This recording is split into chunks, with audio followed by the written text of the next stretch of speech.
Hey everybody, Brandon here, welcome back to another video. Today we are going to be playing the London system, and they played knight f6. Do we play knight f3 or bishop f4? Let's play bishop f4 this time. Normally I think I meet knight f3 with knight f6. So this time we'll change it up. And yeah, I'll just continue on our merry way here. Playing e3. So they're playing one of the best setups here with c5.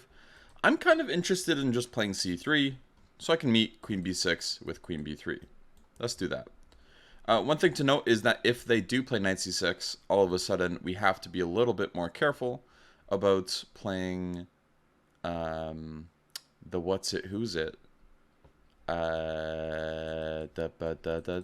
because they have c4, queen c2, bishop f5, which we could still play into. That could be interesting. But I think what I'd rather do is play knight to d2. And now if queen b6... Okay, so they're not going for it. Interesting. Let's play knight f3, so we're threatening to maybe take this pawn. They go here. Now I'm looking at queen b3. I think I'm just going to play for it. I think this could be very good for us. Potentially. Maybe not. I have no idea. I just woke up, so I am a little tired, to be frank. But then again, my name is not Frank, so how am I supposed to know? Now, to continue playing in this position, I think I want to play the move h3. I'm not really worried of ever taking, and this capture is fine, but I just wouldn't mind waiting a little bit until they play c4. Is that a good idea? I don't know. This is more experimental for me. I'm not too familiarized with these types of positions. It's probably smarter to take instead. Because what I'm realizing now is that there is a kind of a problem with allowing c4, isn't there? Where all of a sudden, playing moves like b3 aren't as easy anymore. So I think what I'd rather do is take on c5. And after taking on c5, now they don't have this ability to play c4, which I'm quite happy about. Do I end up trading queens as well? That's a very, very slow position. But not one that I actually mind playing. Interesting. Yeah. Now to develop this bishop, I'm just going to develop it on the long diagonal here. Maybe bring it back to a4 if I need to. I'm not really interested in capturing the knight. That's not why I played the move. The reason why I played it is just to develop it. And e2 is fine. It's a fine place to put it, but I thought bishop b5 is just a little bit more active and could be more of an annoyance to our opponents. Knight e5 is quite interesting with the idea of bringing the bishop to d4 at some point. I think that's a little long-winded though, so I don't think that's smart. a4 is kind of on my mind here. Sora moves like Sora moves like g4. g4 is a nice way to gain some space in these endgames. I think I'll start with rook f to c1. Now, I wanted to move the rook away from the f1 square in case my bishop would like to go back. For example, now. And it's kind of up for debate whether or not a f rook or an a rook belongs there. But my idea is that I'm going to slow play things, and again, the bishop on f1 I feel like is slightly better than the bishop on e2. Maybe this is wrong. Maybe. It's totally possible. But regardless, that's what I'm going for. And now I would like to play for c4, but I want to be smart about it. They're also trying to get an e5, so maybe throwing in a move like knight to e5 is not a bad idea. So I think I will go ahead and do that. Good. And we could go bishop to d4, but that's a little dangerous. I think I'm just going to go back and let them get an e5. I don't think e5 is a particularly great move for them. Here, I want to be smart, so if I want to break through, I have to do it now. If I end up capturing on c7 and then playing c4, they have rook to c8, and I actually could experience some troubles there. So c4 here is the way to go, allowing the exchange if they go for it.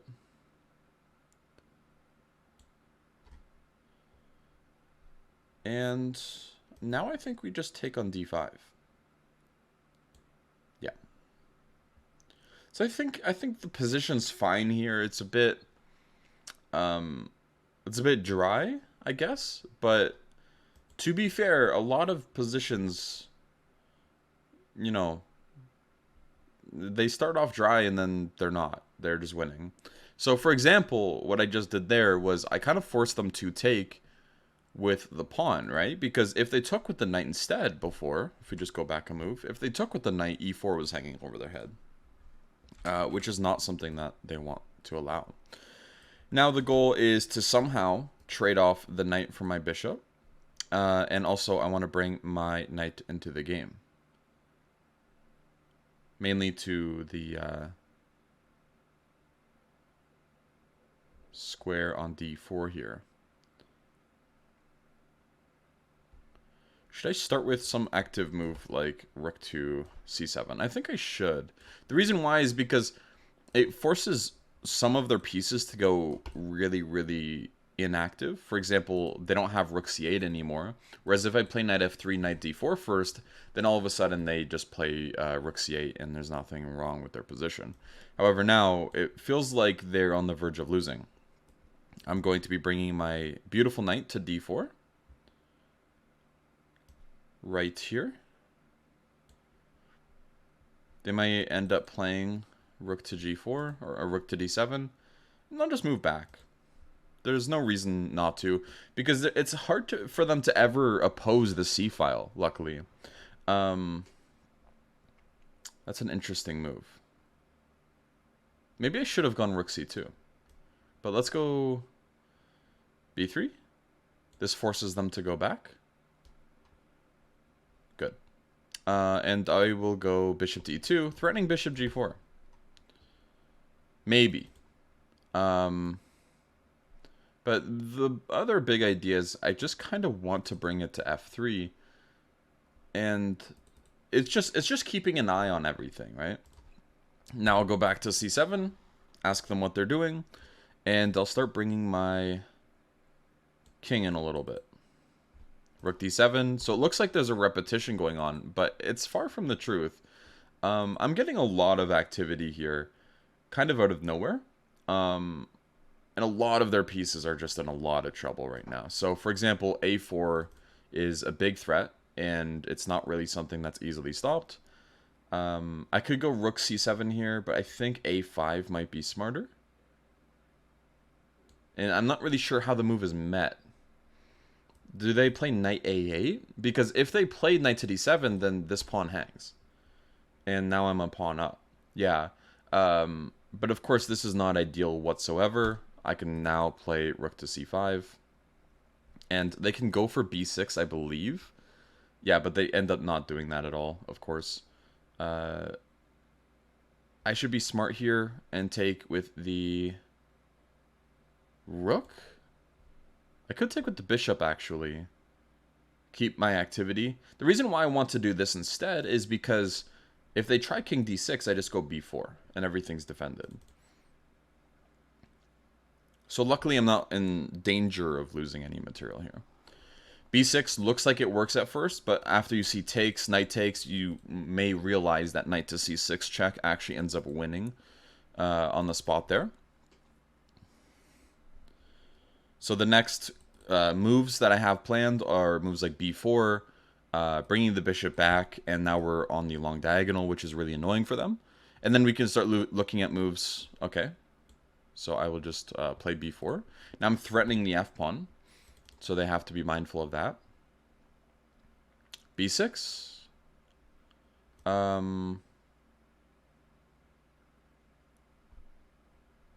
Is there any better way to play? No, I think we should just take it and win this f7 pawn. Yeah. So we're up 2 pawns now, which is awesome.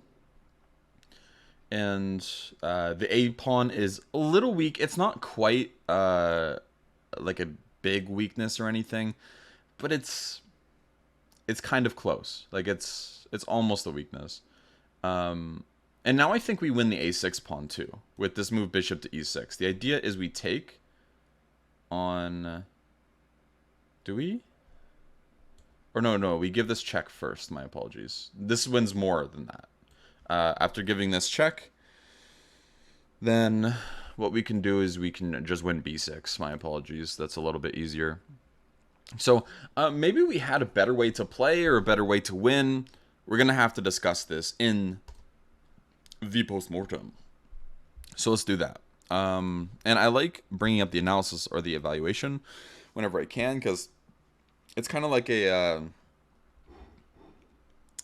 it's a good way to just like check. And I'm not going to bring up the lines this time. Normally I do, and I just like look at the lines, but you guys can't see them. And I just say, oh yeah, this is correct, this is not correct, or whatever. And I feel like that's a little boring. So the way I would rather do this is just look at the evaluation, and then we try to come to some conclusions together and try to figure out, hey, why was I wrong in certain cases, and see if we can figure out why. So yeah, just a normal version of the London. I actually would like to check the opening book here. Knight to f3 is more common than knight to d2, but knight to d2 has better results, funnily enough. If we check the master game database, knight d2, only like 100 games less, but both have around 1700 for knight d2, 1800 almost for knight f3. Knight d2 scores 34% for the win rate for white, which is good. Very good to know. So knight to d2, and bishop to f5 is a bit less common, but it seems to be the more critical try for master games. Knight f3 is totally fine, but so is queen b3. Queen b3 is the most popular move. Queen b6. E6 is also quite popular as well. I think queen b6 is a very, very fine move. I don't see anything wrong with this. So yeah, the master games all go queen c1, which is quite interesting. So I think the point is here, now I'm going to stop looking. Oh, my apologies. Now I'm going to stop looking at the master games because, well, you know, there's not going to be as many after queen b3. We can see it's a little bit worse for us, and I think that's because of the move c4. And at first I was thinking, oh, maybe this isn't so bad, but then I like started remembering that this is probably not a good thing to allow. And the reason why is because we are forced to trade, essentially. If we go back, then the b2 pawn hangs, and their bishop's covering b1, so we can't counter and win the b7 pawn as a result. So after, oh, my apologies, after this exchange, what's happening here is, let's just say we play a3, for example. I'm not sure exactly how they would continue here, but it is actually kind of clear that black should be better.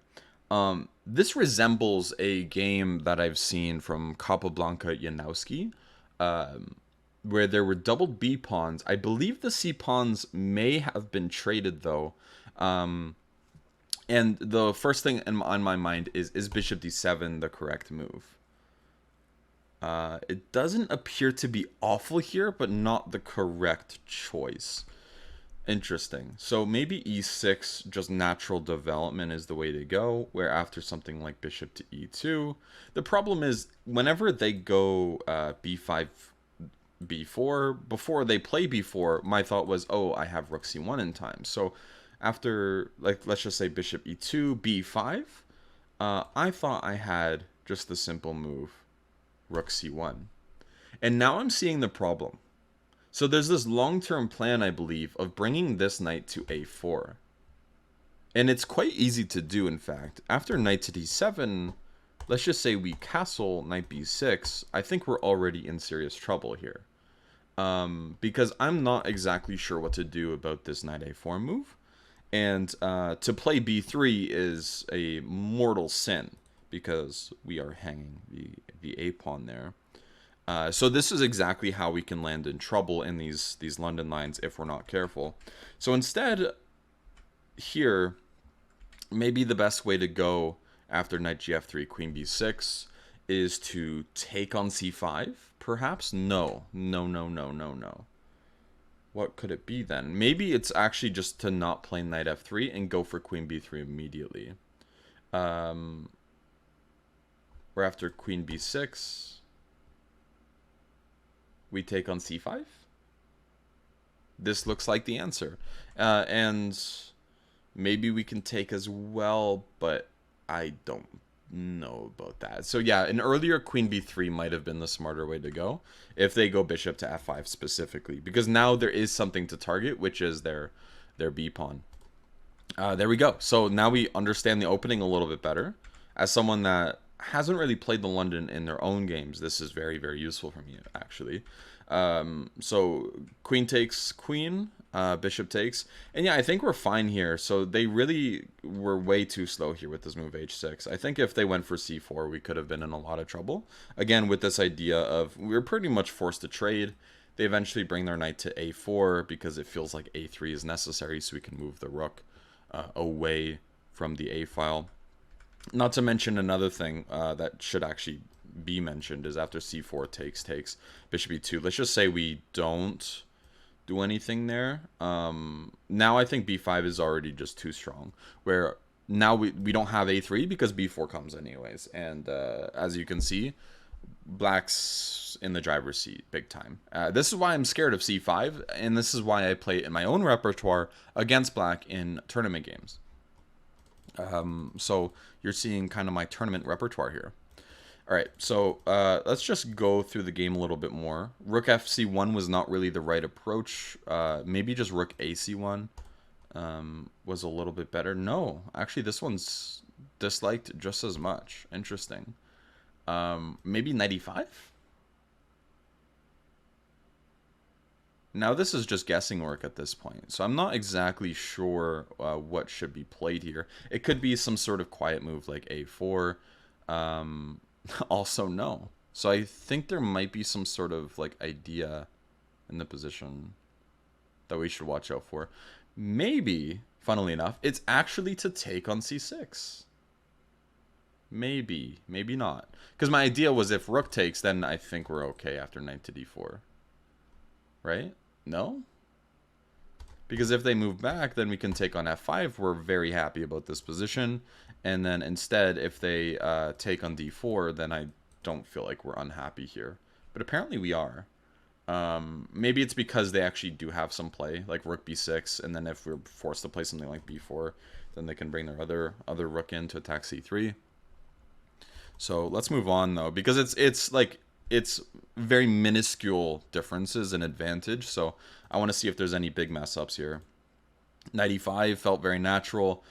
We do have a slightly worse position, which, I mean, I can kind of understand that.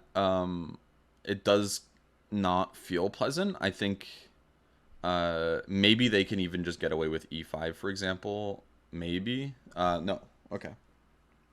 I wasn't scared of this in the game, but I wasn't sure if something just like bringing the bishop back to e6 and playing e5 f6 was just very, very strong. It doesn't appear to be, though. So maybe a maneuver like knight to c5 is a little bit stronger with the idea, yeah, of going knight to d3, trying to get the bishop pair. And this seems to cause some problems. So now if we go for c4, they go for knight to d3. We end up kind of being forced to just take it. We take on d5, and even if they get an isolated pawn here, it's actually not such a bad deal for them, because they're going to get the move d4 in pretty easily. I guess we can like stop it somehow. Now it's starting to equalize a bit. I think it's mainly because we can bring the knight to d4 and their best options kind of just to trade. But it does feel a little bit more pleasant for black here nonetheless. So bishop c7 instead didn't feel like the right idea, mainly because now we just get the c4 break pretty comfortably. And that appears to be true. Knight b6 is definitely an inaccuracy. I would say this is the besides my opening inaccuracies, this is the first inaccuracy that actually mattered for the game, and this is something that changed the nature of the game entirely. And as you can see, it's almost going to one pawn advantage, and this isn't surprising. So whenever you look at endings like this, where there's just a few pieces on the board, pawn structure matters so much more. Not the structure as in like if you play h4, h4 is weak. No, no, no. Mainly pawn islands. So for example, black has an isolated central pawn, and I can bring a knight there that can directly blockade it and prevent them from doing anything. This is a huge problem for my opponent. And again, after I play something like knight to f3, my advantage goes away a bit, and this is because of this move, rook to c8, I believe. Where all of a sudden, yeah, if I don't take the open file, then maybe even rook c2 is playable here. This doesn't even look so bad. Oh, this is bad? Okay, knight d4, right? Yeah, knight d4, my apologies. So maybe like bishop e4, and then knight d4 anyways. I'm actually a little confused here why I didn't think of this. Anyways, but it doesn't matter. Like, I thought of knight d4 in the game, and then I just, like, forgot it in the analysis, but there's, for some reason, I thought, like, I had to wait an extra move. I'm not sure why. So that's quite interesting. Oh, you know what it was? After rook d1, rook c2, knight d4, I thought I had rook f2, but there's actually king to g3, which is a huge, huge problem. Now we are actually just winning a piece because the rook has to move. So going back, rook c7 here just causes the maximum amount of problems, right? This b pawn is loose, and they have to defend it either with rook b8 very passively or bishop c8, which bishop c8 prevents them from ever, well, playing rook c8. So that would be great for us. So they played bishop c8, which is a little bit worse. Knight f3, knight to d4, and of course we don't want to trade here. If we trade, we kind of just lose all of our advantage, as you can see. And the reason why is because which rook is better, right? If you have a better piece and you can maintain your piece to stay better versus theirs, then just keep them on the board, because it's just positive pressure. Like, sometimes a position's not just like directly winning. Like, it could be that this position's just a draw. Like, it could be that there's no actual definite way to break through. Maybe black can just shuffle their king or something. I don't know what the engine would say. But that happens a lot of the time. And what you want to do about that is you just want to keep pressure, because eventually your opponent will not want to just leave the pressure and try to come up with some sort of plan. And for example, after rook d7, I move back. They kind of break out with knight c4, and I was really hoping to take it, but we should note that rook c7 causes us problems. And this is why I should have played rook c2, because it doesn't even allow this option, but b3 is fine. It doesn't really cause any weaknesses to our position. There's no way for their bishop to ever attack this pawn. So knight b6 and bishop to e2. So I could have gone a4 first, but I thought bishop c2 was bishop e2 was fine. Bishop f3 just to add more and more pressure. And bishop e6 was played. Rook c7, just forcing them to go back with one of their pieces, right? Again, just keeping pressure at all times. Bishop c8, and yeah, king g3 is fine. I think also a4 is quite good as well. But yeah, king g3, rook d7, just again going back, the same idea. And now a4 is finally played. And again, if we play a5 here, we just win on the spot, right? Because their knight has to go to a8, and then we just win the bishop. So now they are forced to become even more passive, and we get a5. I think rook c5 was fine. b4 also could be decent, but I thought, like, let's just take the pawn, right? Yeah, like, cashing out in these types of positions I don't think is a bad idea. So yeah, just continuing on b6. I don't know if there's anything stronger here, but Takes. Oh wait, I just missed rook c6 check here. My apologies. That's pretty bad actually. Oh well. Then I played rook c6 anyway, so that was my blunder there for sure. I noticed that the computer, whenever you finish a game, the computer will say like blunders or mistakes or anything. That was the blunder, I believe. Just not taking the knight immediately. To be fair, we do have a winning amount of material and pressure at this point. So, anyways, a bit of a longer one. I hope you guys enjoyed this analysis a little bit more. Let me know, because I think it's a little bit better for us just to see the eval and then try to come up with conclusions and try to figure things out together. That was very instructive, even for me, especially for me, because, yeah, looking at this knight d7, b6, a4 maneuver in the opening is very problematic, and I am going to try to not repeat that. So, yeah. All right. Thanks, guys. Bye.